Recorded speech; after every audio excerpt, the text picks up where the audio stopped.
दोस्तों, हमारे भारतीय इतिहास में कई ऐसे रहस्य हैं जो आज तक सुलझाए नहीं जा सके हैं।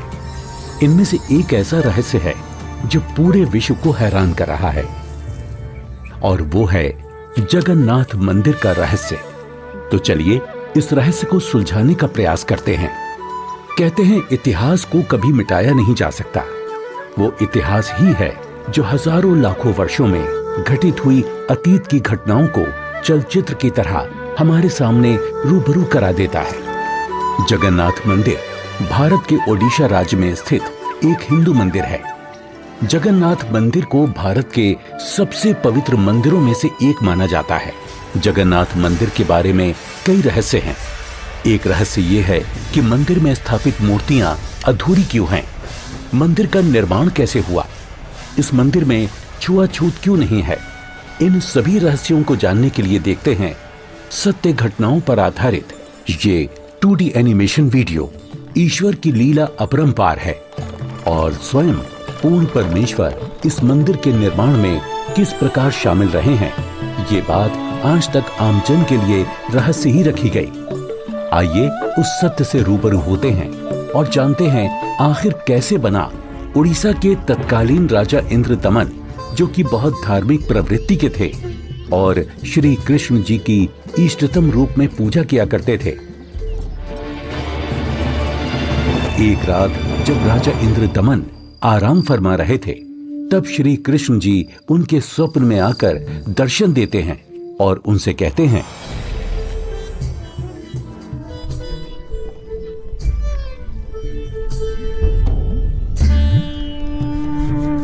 इंद्रदमन। हे प्रभु, आप? हे इंद्रदमन, मेरी मृत्यु के उपरांत जिस संदूक में मेरी अस्थियां विसर्जित की गई थी, वो काष्ठ का संदूक पानी में बहता हुआ तेरे राज्य में पुरी में समुद्र किनारे आ लगा है। मैं चाहता हूं कि तुम मेरे आदेश से उस संदूक को उसी स्थान पर रखकर उसके ऊपर मंदिर यादगार रूप में बनवा दो, जिसका नाम जगन्नाथ होगा। और उस मंदिर में एक विप्र रख देना जो श्रद्धालुओं को पवित्र गीता के अनुसार ज्ञान प्रचार करेगा। याद रहे, इस मंदिर में ना तो कोई मूर्ति होनी चाहिए और ना ही कोई पाखंड। जैसा आपका आदेश महाराज। किंतु भगवान, कृपा करके मुझे वो स्थान दिखा दीजिए जहां मंदिर का निर्माण किया जाना है। ठीक है वत्स, मैं तुम्हें वहां ले चलता हूं।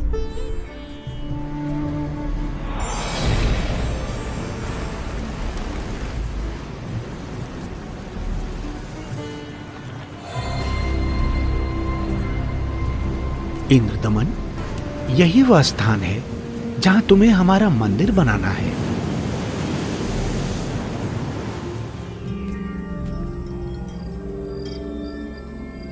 भोर होते ही राजा इंद्रदमन ये बात अपनी पत्नी को बताते हैं। फिर उसके बाद मेरी आंख खुल गई। स्वामी, इस शुभ कार्य में देरी कैसी? सर्व संपत्ति उन्हीं की दी हुई है, उन्हीं को अर्पित करने में क्या सोचना। राजा इंद्रदमन तुरंत अपने मंत्रियों की सभा बुलाते हैं और मंदिर बनाने के लिए राज्य के सबसे कुशल कारीगरों को इकट्ठा किया जाता है, जिसके बाद सभी पुरी नामक स्थान पर पहुंच जाते हैं जहां वो संदूक तैर रहा था। उसे निकलवाकर जमीन खोदकर संदूक दबा देते हैं।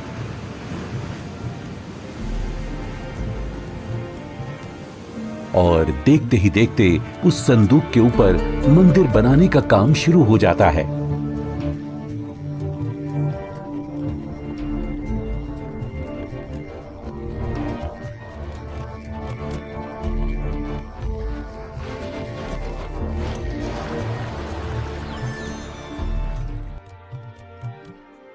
महाराज की जय हो। प्रभु श्री कृष्ण जी की दया से मंदिर बनकर तैयार है महाराज। राजन, बहुत सुंदर मंदिर बनकर तैयार हुआ है। सब श्री कृष्ण जी की कृपा। पीछे हट जाओ सभी चलो, समुद्री तूफान आ रहा है। समुद्री लहरें इतनी ऊपर उठकर हमारी तरफ आ रही हैं। लहरें बहुत तेज हैं। भागो भागो, तूफान आ गया। राजन, ये लहरें तो बहुत ऊंची हैं। हमें अतिशीघ्र यहाँ से निकलना होगा।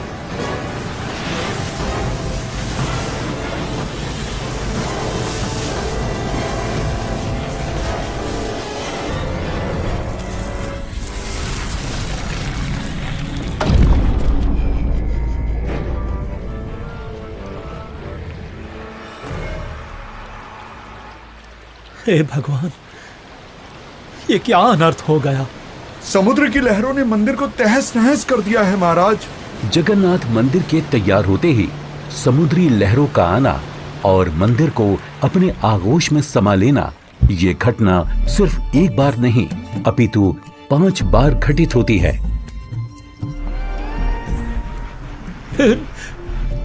नहीं नहीं, ये नहीं हो सकता। अपने आप को संभालें राजन, हौसला रखें। न जाने समुद्र मुझसे कौन से जन्म का बदला ले रहा है। मैं क्या करूं, कुछ समझ नहीं आ रहा है। राजकोष भी खाली हो चुका है।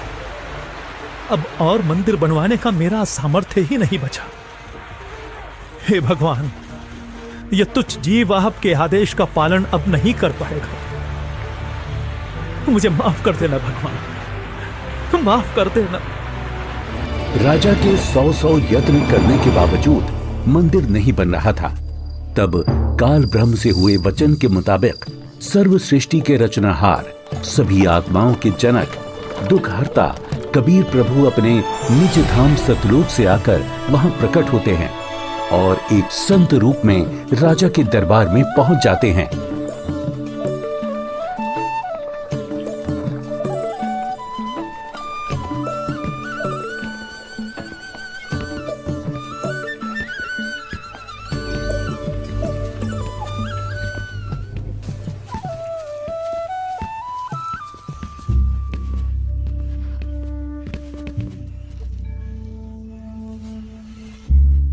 प्रणाम महाराज। प्रणाम। क्या बात है राजन, कैसे उदास बैठे हो? हे महात्मा जी, परमात्मा कृष्ण जी के आदेश से समुद्र किनारे मंदिर का निर्माण करवाया था, किंतु समुद्र ने उसे तोड़ दिया। अब की बार समुद्र नहीं तोड़ेगा, आप मंदिर बनवाओ। क्षमा करें महाराज, मंदिर 5 बार बनवाया है, परंतु 5 बार समुद्र ने उसे तोड़ दिया है। कोई बात नहीं इंद्रदमन, यदि मन बने तो मेरे पास आ जाना। मैं यहीं पास में पहाड़ी पर रहता हूं, वहीं पर मेरी कुटी है।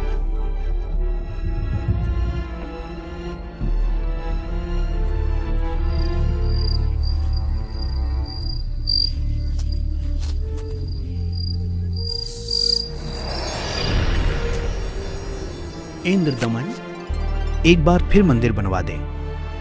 जो तेरे पास संत जी आए थे तो उन्हीं से सहायता की याचना कर ले। वो कोई मामूली संत नहीं है इंद्रदमन, उनकी भक्ति शक्ति का कोई पार पार नहीं है।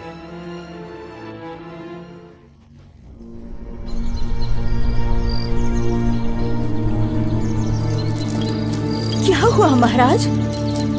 अभी अभी भगवान श्री कृष्ण जी ने दर्शन देकर मंदिर फिर से बनवाने को कहा है। अच्छा।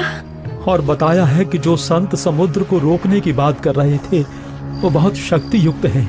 मुझे उन्हीं के पास जाकर प्रार्थना करनी चाहिए। प्रभु कह रहे हैं तो आप मत चूको महाराज, प्रभु का मंदिर फिर बनवा दो। बनवाना तो मैं भी चाहता हूँ, किंतु अब तो राजकोष भी खाली हो चुका है। इस वक्त मैं धर्म संकट में फंस चुका हूँ। यदि मंदिर नहीं बनवाऊंगा तो प्रभु अप्रसन्न हो जाएंगे और मंदिर बनवाने के लिए धन भी शेष नहीं रहा। स्वामी, आप चिंतित ना हो।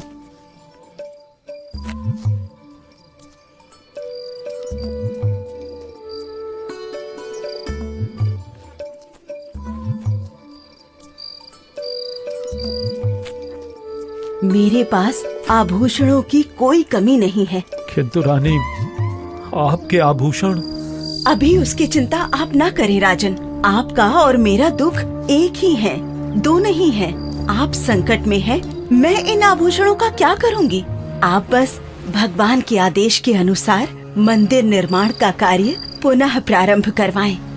स्वामी, ये आभूषण भी भगवान के ही दिए हुए हैं और भगवान के आदेश का पालन करने में इनका सहयोग लेना मैं अपना सौभाग्य समझूंगी। जी।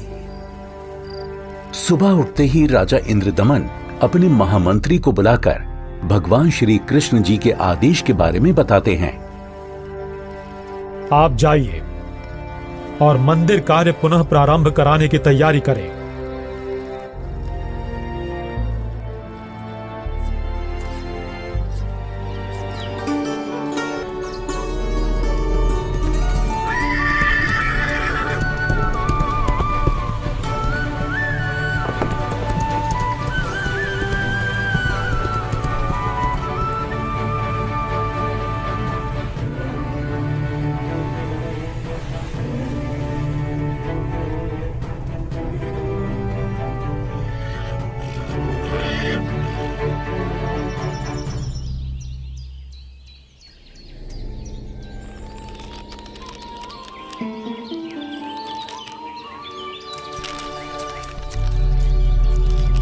प्रणाम ऋषि जी।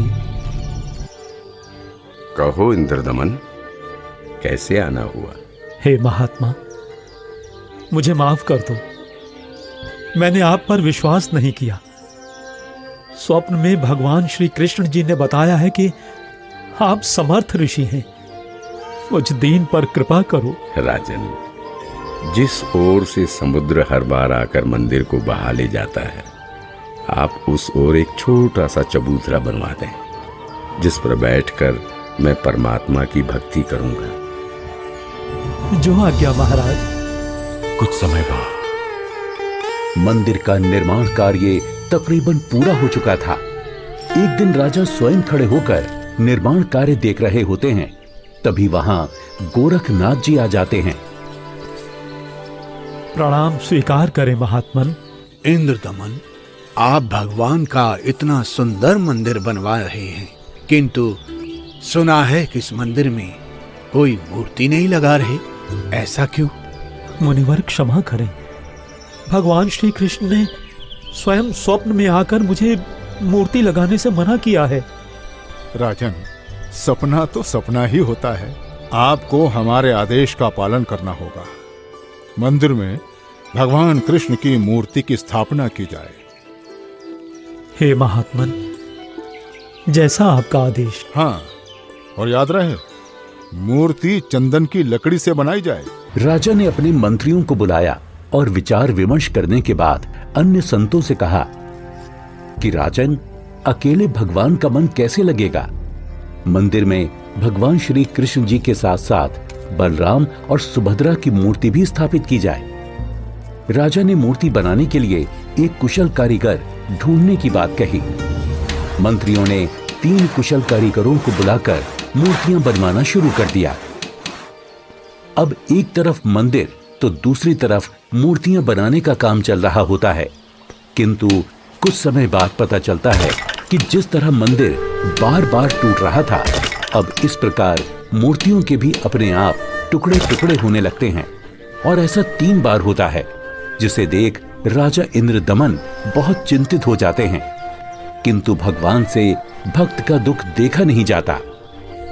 इसलिए एक दिन जब राजा अपने दरबार में बैठे होते हैं और पूरा दरबार बिल्कुल शांत होता है, सबके सब इसी चिंता में होते हैं कि करें तो क्या करें। तभी वहां पूर्ण परमात्मा कबीर देव एक वृद्ध कारीगर यानी शिल्पकार का रूप धारण करके प्रकट हो जाते हैं।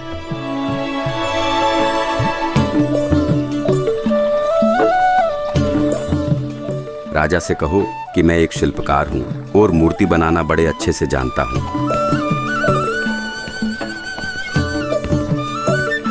महाराज की जय हो।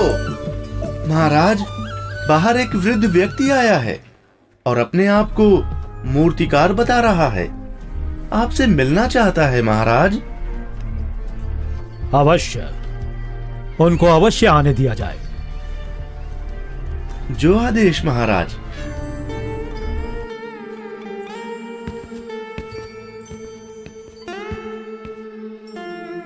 ये कारीगर तो बड़ा अनुभवी लगता है। अवश्य भगवान की ही कोई लीला है। हे राजन, मैंने सुना है कि प्रभु के मंदिर के लिए मूर्तियां पूर्ण रूप से बन नहीं पा रही हैं। जी, आपने बिल्कुल सही सुना है। मैं 80 वर्ष का वृद्ध हो चुका हूं और मुझे 60 वर्ष का अनुभव है राजन। चंदन की लकड़ी की मूर्ति प्रत्येक कारीगर नहीं बना सकता। यदि आपकी आज्ञा हो तो सेवक उपस्थित है। हे कारीगर, आप मेरे लिए भगवान ही हैं, जो कारीगर बनकर आए लगते हो। कृपया आप शीघ्र, अति शीघ्र ही मूर्तियां बना दो। मूर्तियां तो मैं बना दूंगा, किंतु राजन, मेरी एक शर्त है। क्या शर्त है आपकी? राजन, मूर्ति बनाने के लिए मुझे एक कमरा चाहिए, जिसे अंदर से बंद करके मैं बड़ी स्वच्छता से मूर्ति तैयार करूंगा। और जब मूर्तियां तैयार हो जाएंगी तो मैं स्वयं दरवाजा खोलूंगा। ठीक है। एक बात और राजन, यदि किसी ने मेरे बाहर आने से पहले दरवाजे को खोलने का प्रयास किया तो मूर्तियां फिर पूरी बन नहीं पाएंगी। वो जितनी बनी होंगी उसी हालत में आपको मिलेंगी और फिर उन्हें पूर्ण कर पाना संभव नहीं होगा राजन। जैसी आपकी इच्छा। मंत्री जी, मूर्तियां बनाने के लिए सब बंदोबस्त किया जाए।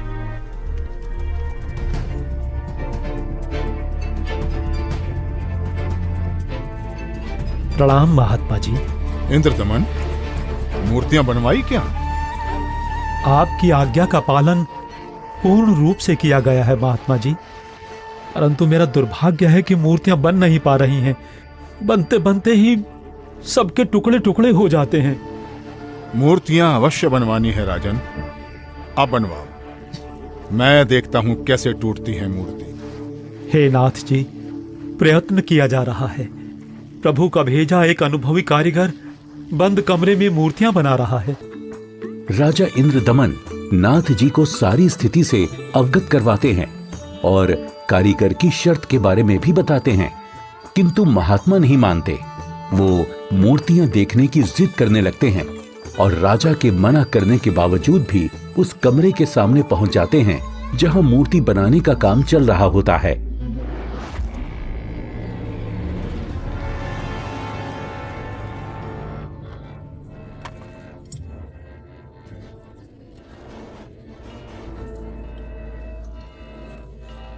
कारीगर, दरवाजा खोलो। दरवाजा खोलो कारीगर। मैं कहता हूं दरवाजा खोलो कारीगर, हमें मूर्तियां देखनी है। राजन, आप बता रहे हो 80 वर्षीय वृद्ध हैं और 12 दिन से खाना पीना भी नहीं किया है। अब आवाज भी बंद है, कहीं कारीगर मर न गया हो। आप दरवाजे को तोड़वा दीजिए। राजा ना चाहते हुए भी नाथ जी के कहने पर दरवाजे को सैनिकों से तुड़वा देते हैं।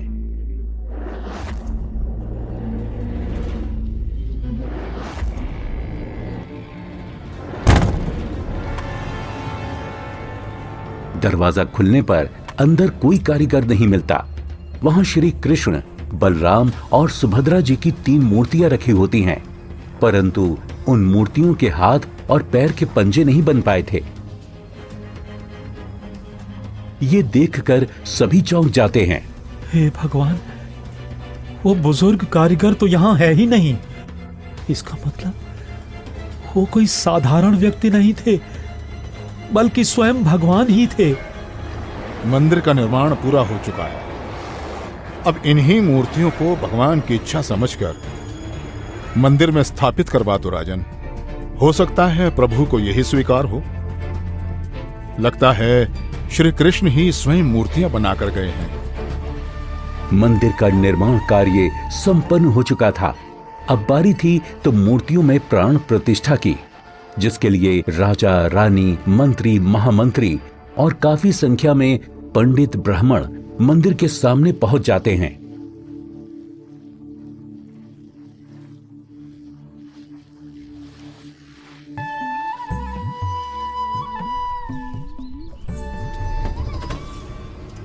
रे दुर्बुद्धि शूद्र, अपवित्र! देखता नहीं मंदिर का द्वार अपवित्र कर दिया तूने। ये क्या हो गया? शूद्र कैसे बन गई? भगवान ये कैसे हो गया? ये कैसे हो गया भगवान? कैसे हो गया? प्रभु क्षुब्ध हो गई हैं क्योंकि मुख्य द्वार को उस शूद्र ने अशुद्ध कर दिया है, इसलिए सब मूर्तियों ने शूद्र रूप धारण कर लिया। बहुत बड़ा अनिष्ट हो गया राजन। कुछ समय उपरांत देखते ही देखते मूर्तियां अपने वास्तविक रूप में आ जाती हैं, जिसके बाद पंडित कई कई बार गंगा जल छिड़ककर मूर्तियों को शुद्ध करने का उपक्रम करते हैं। मूर्ति स्थापना के कुछ दिन बाद अचानक समुद्री तूफान आ जाता है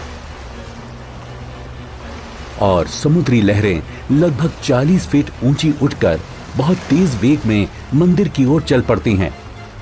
सभी आपस में बातें करने लगते हैं। लगता है अब की बार भी समुद्र मंदिर को नष्ट कर देगा। अरे ये क्या?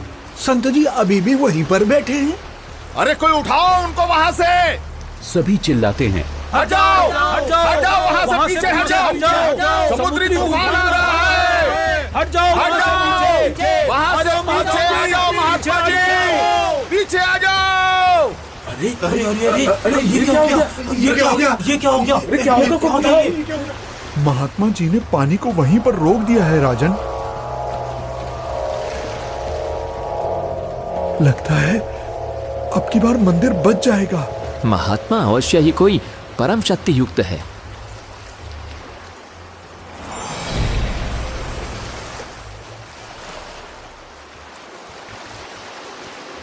हे भगवान, मुझे रास्ता देने की कृपा करें।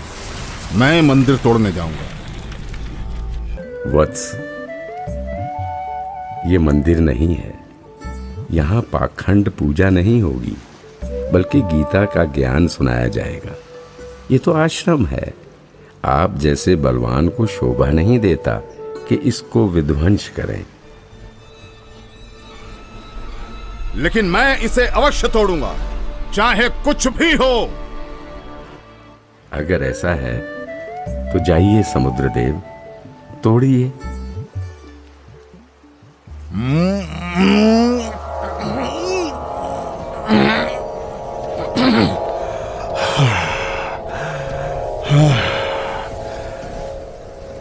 मैं आपकी शक्ति के आगे विवश हूं स्वामी। आपकी शक्ति अपार है। आप मुझे रास्ता देने की कृपा करें प्रभु। मैंने राजा इंद्रदमन को मंदिर की रक्षा का वचन दिया है। मैं मार्ग से नहीं हट सकता समुद्रदेव। आप ऐसा कुकृत्य क्यों करना चाहते हैं? जब ये कृष्ण त्रेता में श्री राम बनकर आए थे, तब इन्होंने लंका जाने के लिए मुझे अग्नि बाण दिखाए और मुझे भला बुरा कहकर अपमानित कर रास्ता मांगा था। लक्ष्मण, मेरा अग्नि बाण दो। लातों के भूत बातों से नहीं मानते। मैं ये मंदिर तोड़कर उसका प्रतिशोध लेना चाहता हूं। समुद्रदेव, प्रतिशोध तो आप पहले ही ले चुके हो। आपने तो समस्त द्वारिका पहले ही डुबो दी है। जी नहीं, अभी वो पूर्ण रूप से नहीं डूबी। कोई प्रबल शक्ति युक्त संत आने के कारण मेरा वो कार्य भी अधूरा रह गया और वो आधी ही डूब सकी, क्योंकि मुझे वहां पर किसी ने मानो बांध दिया है। वत्स, वहां भी मैं ही पहुंचा था और मैंने ही वो अवशेष बचाया था। अब जा, शेष बची द्वारका को भी डुबो ले, परंतु उस यादगार को छोड़ देना जहां श्री कृष्ण के शरीर का अंतिम संस्कार किया गया था।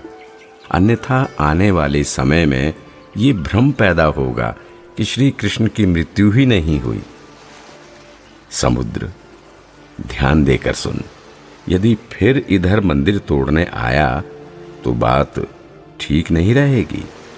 कबीर परमेश्वर के आदेश से समुद्र लगभग 1.5 किलोमीटर पीछे हट जाता है, जिसे देखकर वहां खड़े राजा, मंत्री, सैनिक और जनता सभी खुशी मनाने लगते हैं और जय जयकार करने लगते हैं संत रूप में आए कबीर परमेश्वर की।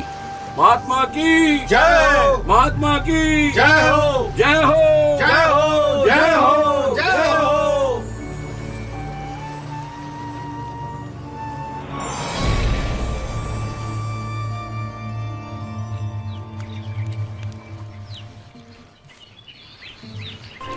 पंडित जी, सब कुछ करके देख लिया, आपका कुष्ठ रोग तो बढ़ता ही जा रहा है।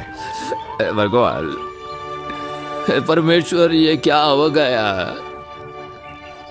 हे प्रभु, कष्ट हरो महाराज, क्षमा करो महाराज। पता नहीं मुझे किस पाप का प्रायश्चित करना पड़ रहा है। गलती क्षमा करो प्रभु, गलती क्षमा करो।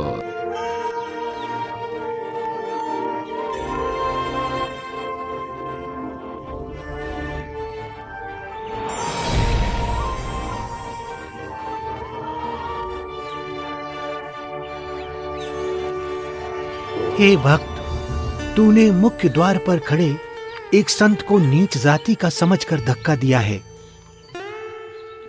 क्षमा करो महाराज, आगे से ऐसी भूल कभी नहीं होगी। आपका कष्ट निवारण मैं नहीं कर सकता, ये तो उन्हीं के पास जाकर क्षमा मांगने से और उनके पैर धोकर उस चरणामृत के पान से ही होगा। वो कोई साधारण संत नहीं थे, अपितु कोई परम शक्ति ही शूद्र रूप धारण करके वहां परीक्षा लेने के लिए पहुंची थी। यदि वो आपको हृदय से क्षमा कर देंगे तो ही आपका कष्ट निवारण संभव है, अन्यथा नहीं।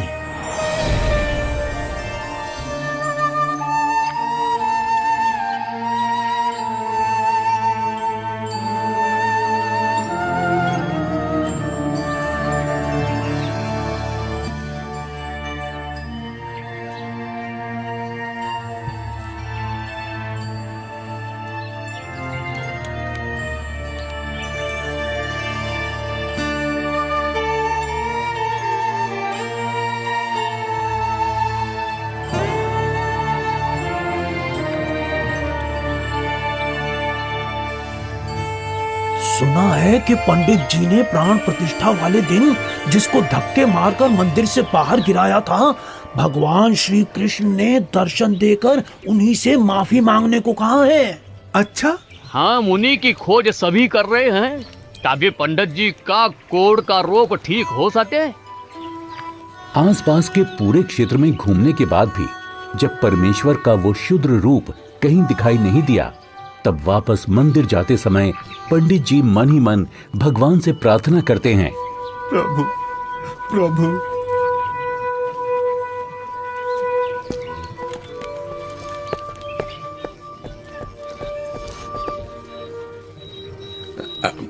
अरे रुकिए पंडित जी, मैं शूद्र हूं, मेरे नजदीक मत आइए, आप भी अशुद्ध हो जाएंगे। आप ऐसा न बोलें, मैं बहुत शर्मिंदा हूं भगवान। परवरदिगार, मेरा दोष क्षमा कीजिए, मुझ पर दया कीजिए करुणानिधि। क्या बात है पंडित जी, आप क्यों विलाप कर रहे हैं? महाराज, उस दिन मुझसे बहुत बड़ी भूल हो गई, मुझे क्षमा कर दीजिए प्रभु। ये नीच प्राणी प्रायश्चित करना चाहता है,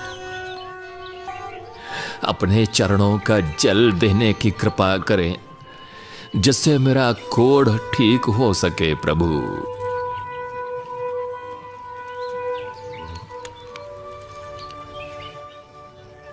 हे ब्राह्मण, इसे 40 दिन तक पीना तथा जल में डालकर स्नान करना। आज से 40वें दिन तुम्हारा कुष्ठ रोग समाप्त हो जाएगा। अब से भविष्य में इस जगन्नाथ मंदिर में किसी ने भी छुआछूत की तो उसकी भी यही दशा होगी, दंड का भागी होगा। जी महाराज, जी महाराज, जी महाराज, इस मंदिर में कभी छुआछूत नहीं करेंगे, नहीं करेंगे। आशीर्वाद है बच्चों।